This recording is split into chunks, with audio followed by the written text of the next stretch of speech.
Matthew Lohmeier with the Space Force.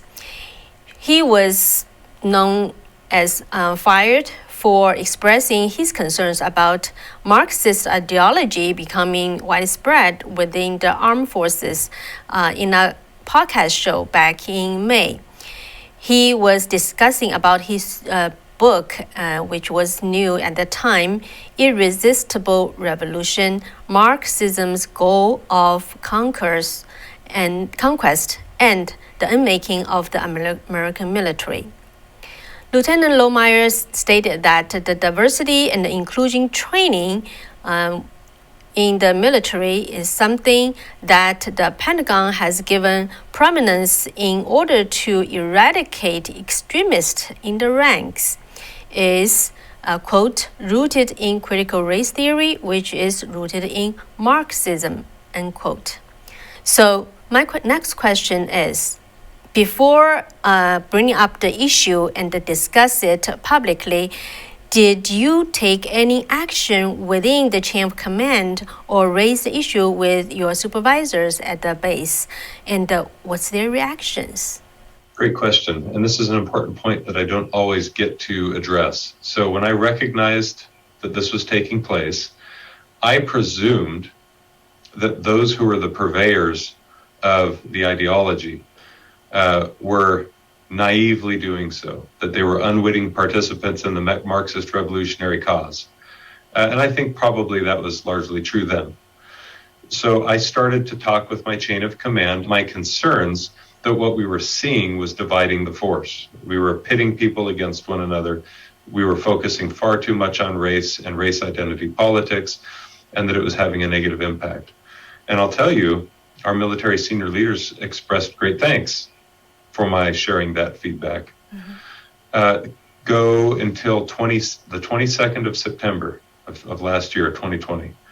President Trump issued an executive order that made it illegal for federal agencies and our uniformed services included to use the language of critical race theory in our diversity, equity, and inclusion trainings. He banned it. And there was a big sigh of relief that came to many people who were paying close attention because they were tired of hearing about all of this.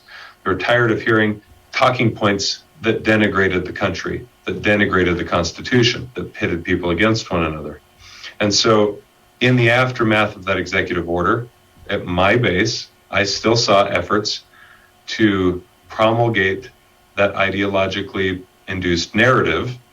And so I filed a formal complaint with the Space Force Inspector General's office detailing what I was witnessing at my base, only parts of which I've ever shared publicly.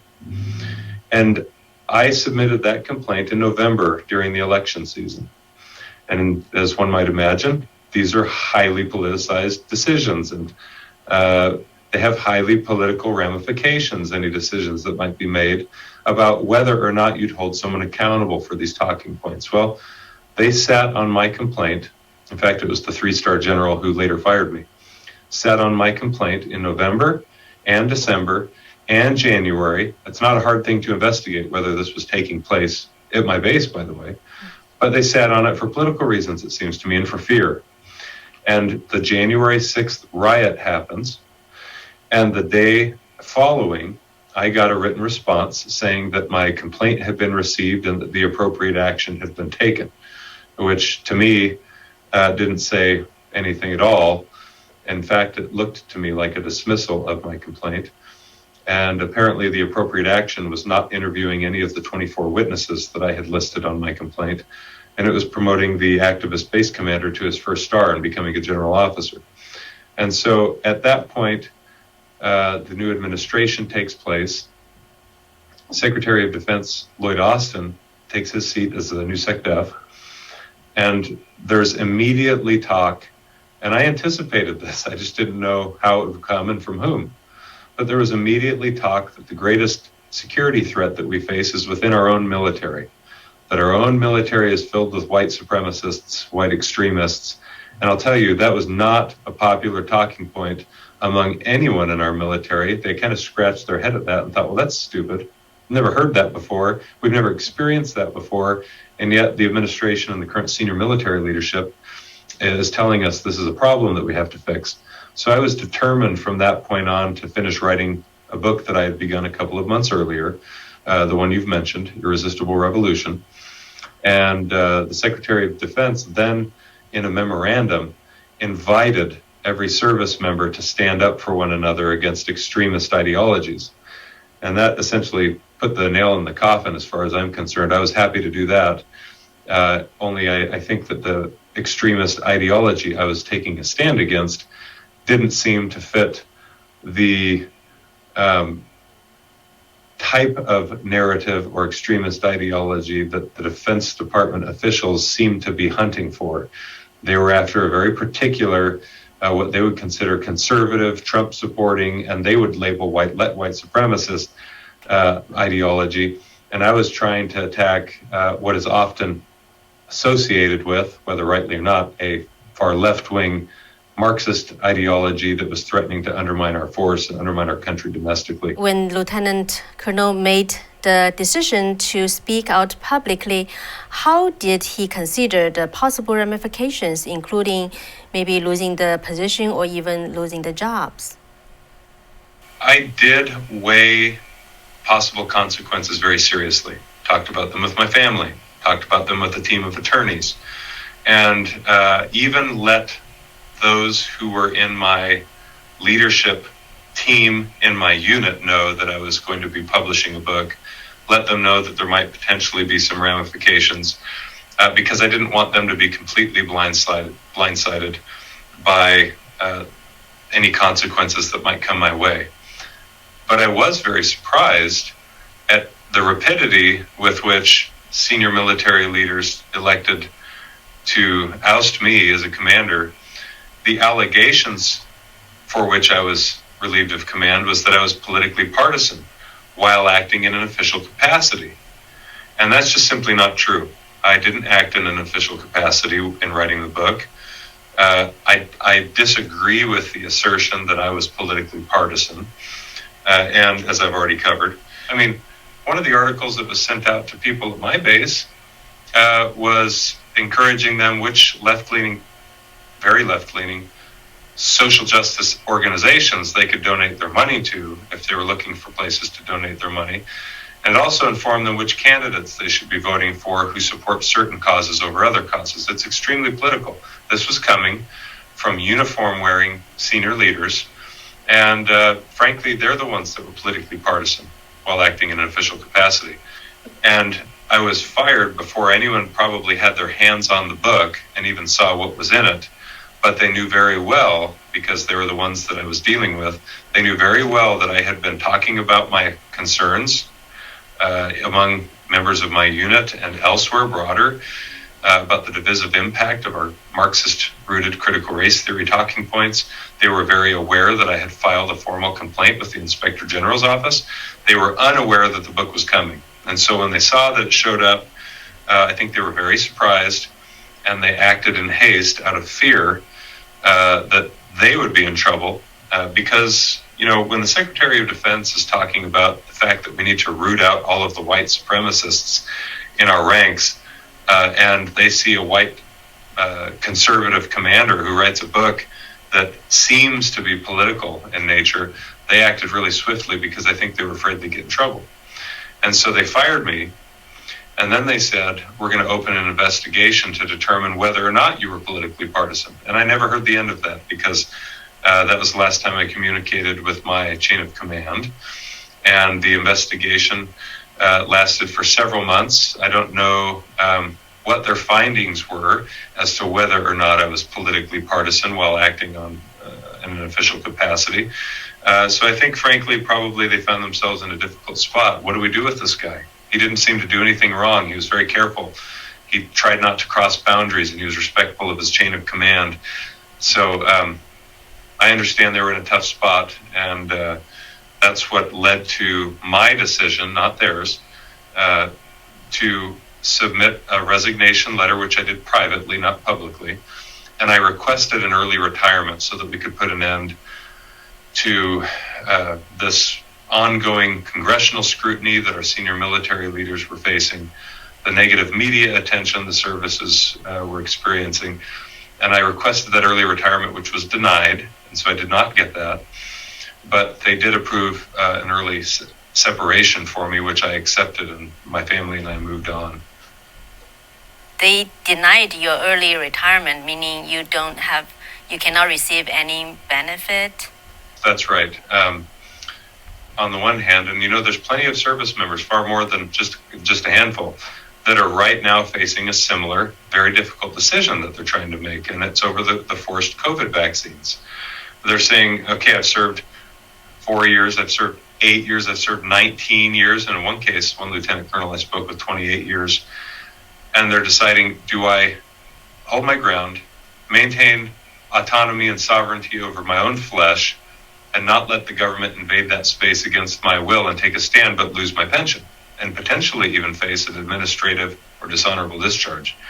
There are actually currently many tens of thousands of service members in that position, both active duty, guard, reservists. But time will tell, just how many are going to end up being discharged over that decision. It's no small thing for people to lose a pension or benefits that they were anticipating, especially late in their career. I had served for 15 and a half years and lost those things. Unfortunately for me and my family, there's been a tremendous outreach of support from people, and I'm self-employed. I was self-employed once I got out of the service, and as a public speaker and consultant on these matters. But I'm also now a Newsmax TV contributor, and also, as of just a couple of days ago, accepted an invitation to be the executive director for a committee called the Committee to Support and Defend. And the Committee to Support and Defend is embedded within the American Constitutional Rights Union, which is an organization that was created at the end of the 90s to preserve our constitutional liberties as a people, but has a particular emphasis, it seems, on the First and Second Amendments. And this committee that's embedded within the ACRU is focused on helping give both our active duty but also our veterans a voice in these matters and retaining our liberty, and helping them activate, if you will, and find a welcome home where we can work together and synergize our efforts to preserve our liberties in the face of this onslaught of tyranny. And so right now there have been 11,000 veterans that have signed up, signing petitions that had formerly been written and posted on the Committee to Support and Defend.org website. And I anticipate in the weeks and months ahead we'll have many more thousands that are joining the organization. And this organization, or this committee that I'm now the executive director for, is also partnering with other groups of people who are fighting for the same ideas and ideals. One is STARS, STARRS.US. Their specific narrow focus is on Marxist critical race theory within our armed forces and rooting that out, to use that term. And another organization, it's not really an organization, but it's a group of retired flag officers, generals and admirals, called Flag Officers for America. They've previously signed letters, open letters, both about the Trump presidency, as well as, in fact, 1 week after I published my book, they also, at least, I think it was a couple hundred at least, of retired flag officers signed this open letter warning the American people about the threat of Marxism in our country. I mean, it was a perfect witness to the American people that, and to the mouth of 2 or 3 witnesses. In fact, we'll add Mark Levin's to our witnesses. He announced the publication of his book, American Marxism, about the same time. So you had 3 witnesses at the same time moved upon to write about this dangerous impulse that's sweeping across the country.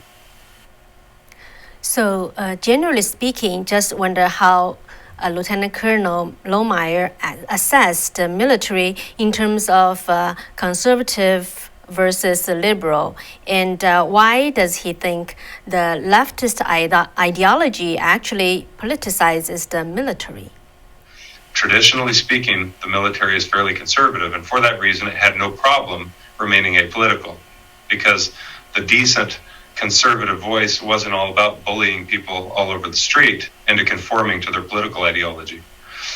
But it seems that when you get political activism, left-wing political activism, in seats of authority, And I mean whether it's from the top of the chain of command and the commander-in-chief, injecting the politicization into our military, or our Secretary of Defense, or the chairman of the Joint Chiefs, all the way down to base commanders. If there is a left-leaning politicization of our armed forces, even in the slightest bit, and there certainly is at the moment, as many will tell, if you just look at the news, you'll be able to learn that regardless of which news outlet you're looking at, then it becomes very difficult at once, because there begins to be a climate of fear in which these young people are afraid to share their beliefs openly. They're afraid to speak up openly because the environment has established a kind of approved talking points that are leftist in nature, that if you seem misaligned with those talking points, then you identify yourself as one of those threatening white supremacists or Trump supporting conservatives that they seem to be intent upon rooting out. And so what that means is that you've got a very small now, probably minority of your service members who are actually willing to say what's on their mind, and a bunch of others who will simply play nicely and get along because they're hoping this is a fleeting phenomenon that will soon pass, and their lives will be able to get back to normal. And so they go along to get along. But I'll tell you, this is the first time, this past calendar year is the first time in my life where I've seen this kind of politicization of our armed forces. And it's important that people speak up. That's why I spoke up. That's why others need to be speaking up, even if they're active duty, and do so respectfully, because you need to encourage others to maintain their liberty, to believe as they'd like to speak freely, like is their constitutional right to do. And you need to let other people know that they're not alone. Not everyone is courageous. So speak up, be courageous, and help others see that they too have the right to maintain their beliefs and the right to free speech.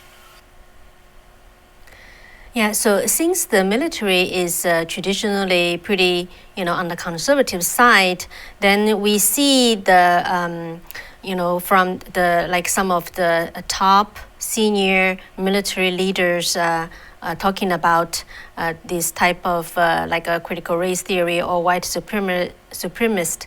So is the push for such ideology mainly from the top, or it's different pattern? So what does Lieutenant Colonel Lohmeier think? I want to give people the benefit of the doubt, and I want to be very precise. Activism can show up anywhere. It can show up from the youngest service member who's 19 or 20, who's watching their social media constantly, and they happen to be all left-wing radical ideology, for example, that is aligned with Marxist thought. And it can be a base commander, and it can be the Secretary of Defense. It can really pop up anywhere. But what makes this problem so challenging, this politicization of our armed forces, is that when it pops up in small numbers everywhere, at many bases, from low to high, then it generates a kind of climate or environment in which it seems it has the sanction of all. And in fact, then when they're questioned about it, being the senior military leaders, and there's members of Congress, the House Armed Services Committee or the Senate Armed Services Committee, asking them why it is that they're recommending Ibram Kendi's How to Be an Anti-Racist and putting it on the Navy admiral's reading list. Their question about that and their answers don't give any sense to the American service member that they're interested in keeping the politics out of the military, and it further fuels this political activism. And so there's no way to change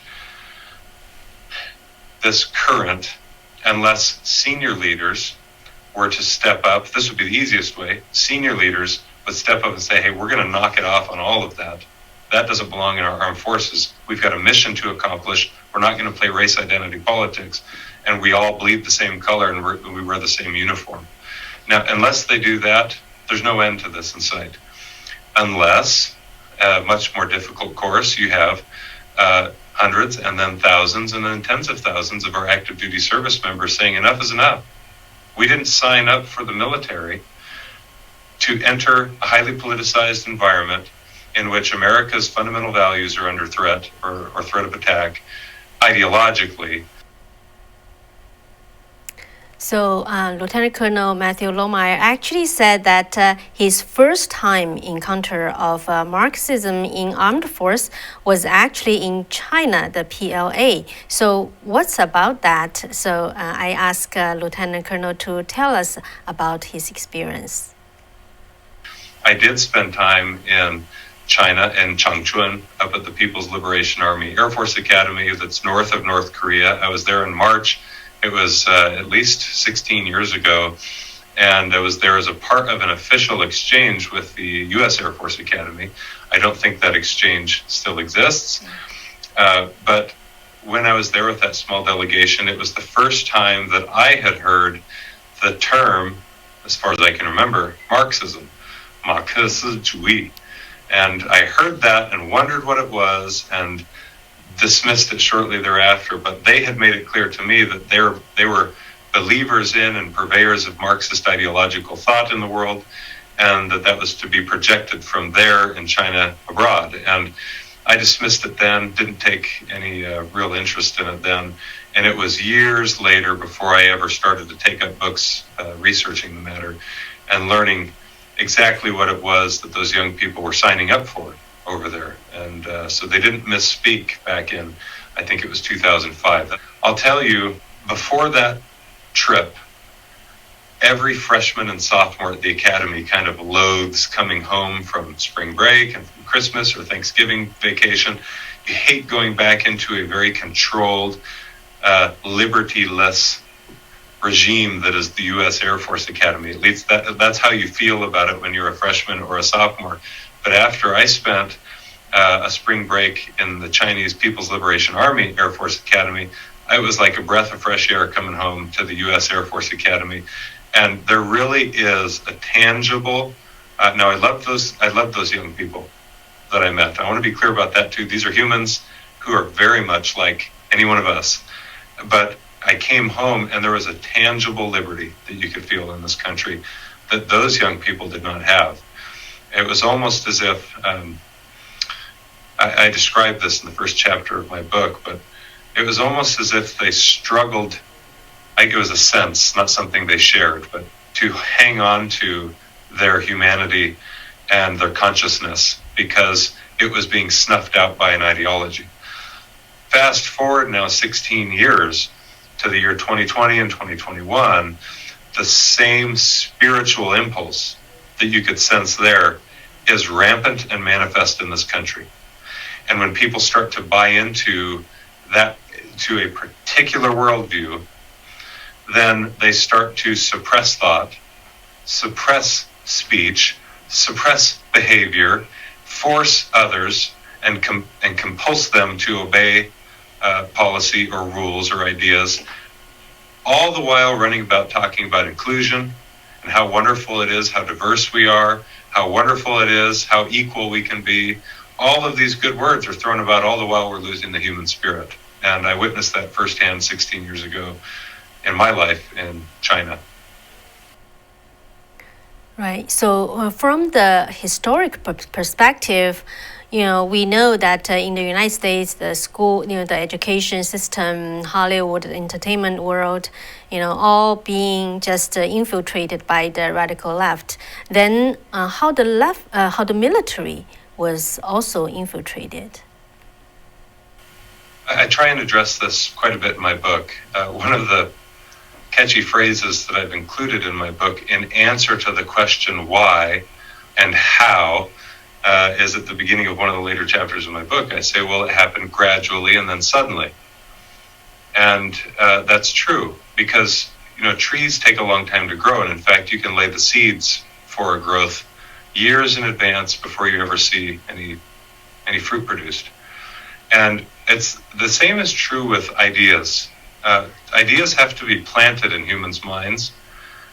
And especially if the soil is not ready for the planting. And American soil never was ready for the planting. And that's why communist Marxist ideology never took root.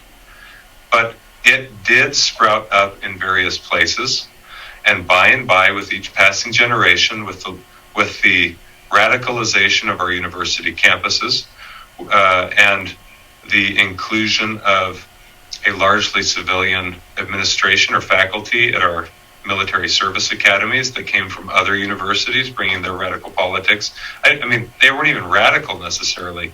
They were just left in their politics. But embedded within the politics was the seeds of Marxist thought. And that was very deliberate. And there was this planting that took place through the beginning in the 30s when Marxists came over from Germany and landed at Columbia University and elsewhere. They landed at they established the Teachers College, and they're starting the critical school of thought. That spreads throughout the country. And then you get into the 60s and 70s, and you've got the development of other schools of thought, other movements that are Marxist-based, and they have many different faces and names. And so because they're not always called Marxist or communist, of course, they've gone largely unnoticed to many of our students or American citizens today. The Weather Underground. Most young people listening to this maybe haven't heard of the Weather Underground. They conducted a terrorist attack on the United States Capitol decades ago, and it was a Marxist-driven revolutionary cause. But we don't hear about that. We don't learn about that. All we hear about is January 6th of the last year and how it's unprecedented in American history since the U.S. Civil War. That's just utter garbage. It's not true. There have been far more blatant attacks with the deliberate intent of killing and undermining our government. But because Marxism has gone by different names and faces, it tends to evade our attention, all done wittingly. And then so seeds are planted all along there. And then the 70s and 80s and 90s, finally, something happened in the 90s in the Clinton administration. Someone said that everything is about politics and everything is political.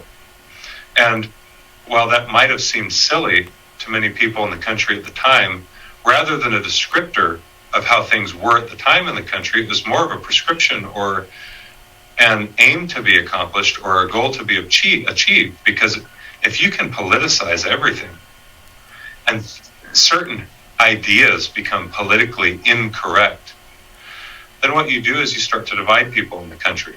And those were seeds too that were laid. But you don't recognize at the time that everything that was being laid down would someday sprout up into a giant revolutionary impulse. And all it took was to capitalize on the right crisis. Black Lives Matter attempted to do it years ago, but it didn't quite stick and it didn't have the funding.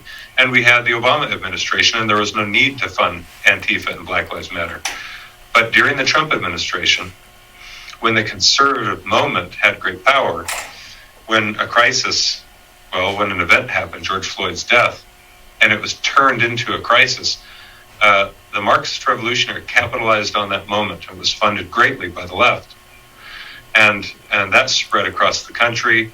And those seeds that had already begun growing that people hadn't recognized for the longest time, they began to be watered. And here we are today. And we've got a growth of both weeds and trees and brush that we've not really seen and cleaned up until now. And it's like, well, the problem is so big. How do you clean up all the debris? How do you clean up all of the growth? And that's the terrible problem that we face. It's not going to happen in an instant. And frankly, it's going to require the American people to stand up for what's right, embrace truth, and turn back to our founding values. How severe the situation is? Some people say the United States is at a crossroad. So what's your assessment? This is always an ugly question to have to answer honestly. But I will try and be honest. And you don't want to strip hope from people. There always remains a hope, but we have to act in the right manner. And unfortunately, the reality is that almost all nations in human history, as far as I can tell, recognize that they're in peril far too late. That's the reality. So the fact that many in America and in our services are waking up to the fact that we are under a peril, a domestic threat now, is either really good news because we're early to the punch and we have an opportunity to reverse course, or it's really bad news because it means that we've crossed that threshold and entered into the backside of a power curve where it becomes nearly impossible to reverse course. So I won't give it as my opinion here, kind of where we sit there. I think that every person and every group or community is uniquely situated to speak boldly, to take action within their sphere of influence, however small or large that is, and make a tremendous impact. And in fact, even the nations of one person can sometimes impact nations, and history teaches us that as well. And so my encouraging thought to everyone who listens is, don't think that your voice is too small to make a difference. It's not. And I've spoken a couple of times in the past week, and people have said, so what do we do about this? And I say, well, you need to learn and you need to speak courageously. And that's usually pretty dissatisfying to people. They say, well, that's not enough. And I don't know exactly what they're looking for, but the fact is, if they're not already doing that, that's the first step. They have to learn more about what we're facing and properly orient themselves, and they have to share the warning voice. They have to speak up, and they have to take a stand. Now, people think, no, tell me something greater to do. And my response is, start doing that first. Because if everyone did that, it would make a tremendous difference. And so, and even if not everyone does it, some people, depending on where they're situated, can make a tremendous difference. So that's my invitation to the listener. You're never going to be courageous enough to speak up if you can't articulate why it is that you disagree with what's going on. So do yourself a favor, educate yourself a bit, speak up boldly, and live with the consequences and live with a clear conscience as you watch your society under attack. Anything else you would add to our audience?